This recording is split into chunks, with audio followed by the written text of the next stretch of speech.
Please welcome your host, Luis Pansao. Eto na tayo, kapamilya! Lotus! Hello po! Kapamilya, halos lahat ng bagay instant ngayon. May instant coffee, instant noodles, instant photo, at kung ano-ano pa. Kaya tumutok lang dito dahil hatid namin sa inyo instant saya, instant bonding para sa buong pamilya. Kaya eto na, simulan na naungunang programa tuwing hapon. Ito ang Minute to Win It, Last Man Standing!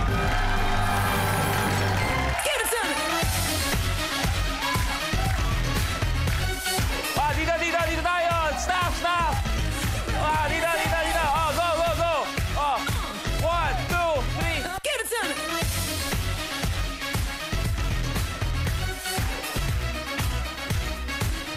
Oh, yan!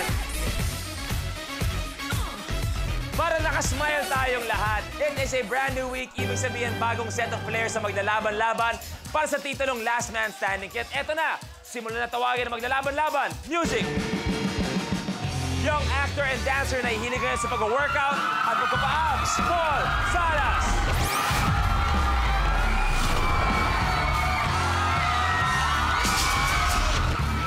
Good afternoon. Welcome sa Minute to Win It.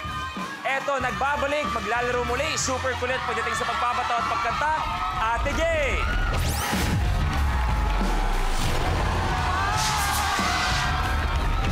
Always nice to see you. Magandang hapon.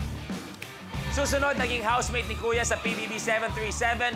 Now, one of the prettiest members ng Girl Trends, Mikey Agustin.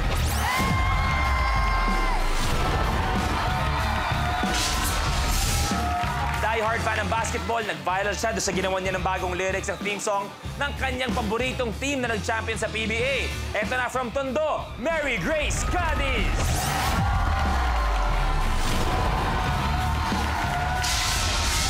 Magandang hapon sa'yo.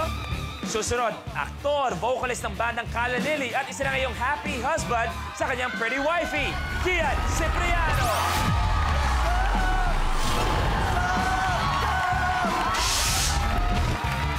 At eto naman, ang makaka-riding in tandem ni Ate Gay pagdating sa kalokohan, kulitan lahat-lahat na mga kapamilya, the one and only, Long Mejia.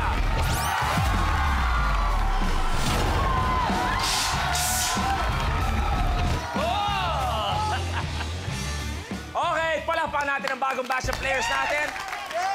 Kian, una, congratulations. Kamusta ang buhay may asawa? Anong pagbabago meron sa buhay mo? Everything good. Thanks for asking. Si Ate Gay, eto, naging last man standing. Bigla na lang nawala. Itong laban na ng ultimate last man standing. Ano nangyari, Ate Gay? Nagpasaya ako ng kapamilya natin sa US, kaya nawala ako. Wow! Okay, alam niyo ba si Long eksakto? Bakit? Long, alam mo, totoo, to be honest eto sabihin ko walang lokohan. Meron kami ibang guest na nakalatag ngayong araw na to. Bigla lang hindi pwedeng isang guest, biglang, Long. Hindi, ang naalala ko naman, dahil nga siyempre, kahit paano naman, malapit ka sa akin. Oh, uy, salamat naman, Long. Oo, mabuti na alam mo, actually, nasa house ako eh. Oh, okay. House? Yes, Wait, ano Long. sa English ang bahay, di ba house? May house ka? Sorry. Long, before anything else, how many houses do you have? I have one house. Hindi, tumawag nga kayo sa akin. Nung makita ko na kakaiba yung numero, kasi hindi ko naman basta-basta naglalagay sa cellphone ko. Marami naghahabol sa'yo. Pag na ibang numero, sinagot ko, hello? Yes, Kuya Long. Pwede ko, sabi ko. Hindi mo pa alam pa saan. Nag-confirm ka agad ako. Pilot pala nito, confirm na ako eh. Grabe, Long, ang galing. Oo. Sandali. Meron sana akong gusto itanong sa'yo. Ito total pamilya naman tayo. Pagkatapos ito, kailan mo ko uli guess? Wala pa nga tayo nagagawa, Long. May kalendaryo ka ba? Meron, kumpleto ako eh. Daan ako mamaya ang kalendaryo Yes, mo. tingnan mo lahat yun. Baka masingit kita ron. So, thank you, Long. Thank you. Ito, Long. Ito kasi magiging totoo lang kami. Magiging totoo kami. Long, Yeah. ang guest talaga namin dapat ay si Chocolate. Sino? Si Chocolate. Si Chocolate, kung di ako nagkakamali, chocolate. Ito yung medyo mayroong kapintasan ng konti yung... May konti. Hindi, sandali lang. Grabe ka naman. Tumigil ka, ikaw naman. Session na. Ikaw naman, baka malamig ang panahon ngayon, baka masipong ka. Yung bahay kamatay mo. Kasi pag nabahin ka, tumama yung baba mo, patay ka niyan. Kahit, hindi si Chocolate, kaibigan ko naman yan. Actually, nakita kami ni Chocolate bilang advice kapatid. Nakita ko, medyo medyo butas-butas yung kanyang ano. Ang pinayo ko dyan, kasi kung siya nagpupunta ng derme, sabi ko, simple lang yan. Bumili ka ng 1/4 na giniling. Pagiling mo ng pagiling pino, tapal mo lang dyan. yun nga. Kasi nag-uusap-usap kami, staff kanina. Nag-uusap-usap kami. Sabi namin, ay, biglang di pwede si Chocolate. So, humanap kami ng kapamilya ng pinakakahulma sa itsura na lahat ni Chocolate. Ha? Ako naman, hindi, tinan mo naman ang pisngi ko. Kahit naman tayo, moreno lang ako. Maski naman magdaan ako at umuulan, nakita mo, walang umaagos dyan. Si Chocolate, pag naulan ng mukha, nagpuputik. Okay, maglalaro muna tayo. Eto na. Simulan na natin. Take a look at your first... Sputnik. Ito ang Sputnik, isang patatas na may mga bendy straw na ginawa ng minute to win it para sa larong ito. Sa challenge na ito, kailangan magtusok ng player ng bendy straw sa patatas at maingat na babalansihin ang mga chocolate candy sa ibabaw ng straw. Ang huling makakagawa ng challenge ang na-eliminate. Kailangan hindi mahulog ang 3 milk candy for 3 seconds. This is Sputnik! Good luck! The game begins in 3, 2, 1.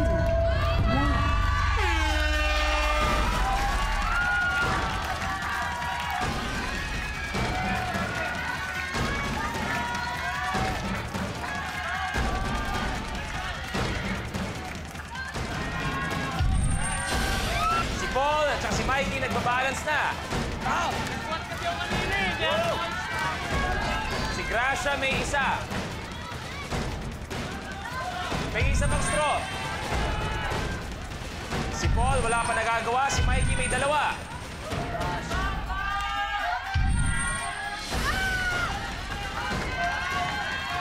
Si Gracia, 2 up. Si Long, 1 na lang. Ay, nahulog pa yung kay Long. Pwede kayo kumuha ng straw sa likod. 2 na si Paul.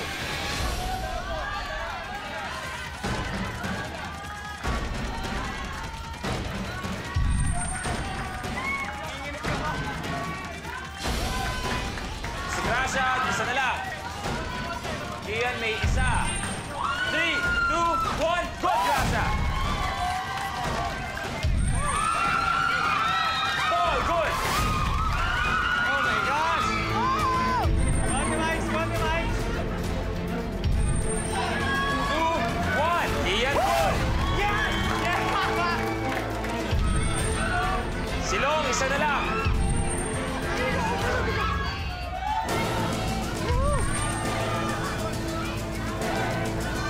Si Ate Gay at si Long, 1 na lang. Ate Gay, good!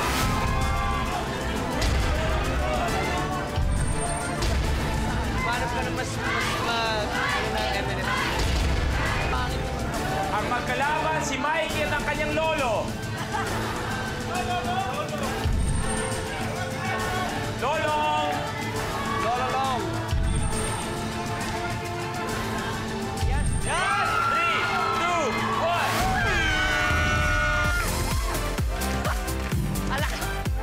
1! Long, your game's over. Pero Long, mataas na sana expectation kasi biglang nalagas ka. Unang challenge pa lang. Medyo... Paano yung pera? Paano yung pera pwede mo panalunan? Luis, Oh. tulad na sinabi ko sa'yo, malapit ang loob ko sa'yo eh. Oh. Kung may 1-2 ka muna, simple mo na sa akin dito sa backdoor. 1-2? Yes, kasi 700 yung gas, baligan. Tapos 500 yung parking. Pero alam mo ba, Long, dahil sa'yo natuwa si Ate Gay ngayon? Kasi kahit wala si Chocolate, ano sabi mo, Ate Gay, kanina? Alam mo, wala man si Chocolate, pero parang si Chocolate ka na rin. Mas masarap ka nga kay Chocolate eh. Oo. Kasi Chocolate with nuts.